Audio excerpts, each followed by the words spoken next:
In today's video, I'm going to teach you how to build a mail sequence with Kit. We're going to walk through the exact process of creating an automated email sequence, step by step, so that once you set it up, Kit can send the right emails at the right time for you.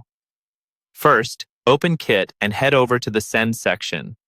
Inside Send, look for the option called Sequences.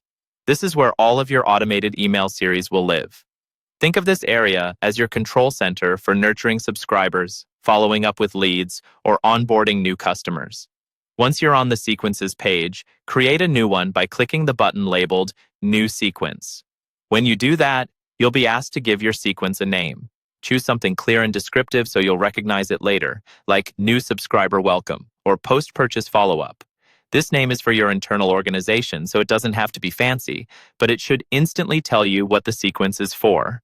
After naming the sequence, you'll start by writing your very first email. Begin with the subject line, since that's what your subscribers will see in their inbox. Make it clear and aligned with the purpose of the sequence. Then write the body of the email itself. This might be a welcome message, an introduction to your brand, or the first piece of helpful content. Keep it focused on one main goal so it's easy for readers to understand and act on. Once your first email is in place, you can build out the rest of the sequence.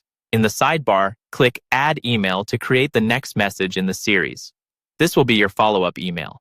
You'll repeat this each time you want to add another touchpoint to the sequence, whether that's a reminder, more educational content, or a gentle nudge toward a product or service. For each follow-up email you add, you'll also need to set a delay in the sidebar. The delay tells Kit how long to wait before sending that email after the previous one. For example, you might choose one day to send the next email a day later. You can space them closer together or farther apart depending on your audience and your goals.